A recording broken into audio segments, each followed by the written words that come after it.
Part number 5, months of inventory based on closed sales. Now, I told you earlier that there was 6 parts of this report, and guess what? There's actually only 5, and so this is the last one. Months of inventory based on closed sales. So this covers the housing supply and demand.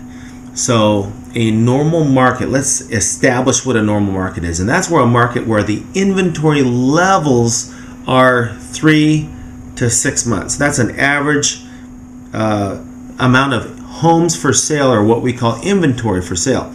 Now, when the inventory levels exceed 6 months, so 6, 8, 10, 12 months of inventory, well, the market needs to shed some of that inventory, but there's not enough demand.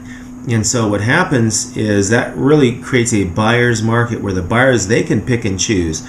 They pick and choose pricing, they pick and choose the condition of the home, the types of homes, and that opens markets where some buyers normally would not be in the market at all, and now they're in the housing market. Or maybe they could only afford X, and now they can afford X, Y, and Z.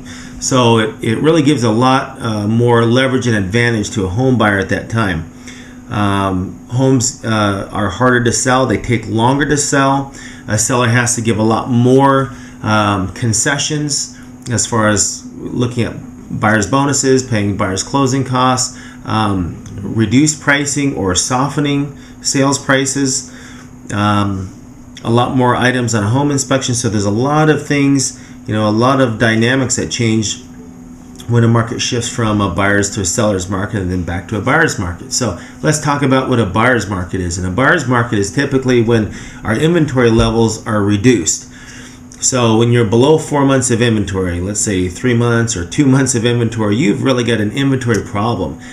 And there's simply not enough homes for sale to satisfy the insatiable need of home buyers at that time. They're out there buying homes. They're absorbing the inventory very quickly. So if you have 3 months of inventory, all of your inventory is absorbed in 3 months. There's nothing left for sale.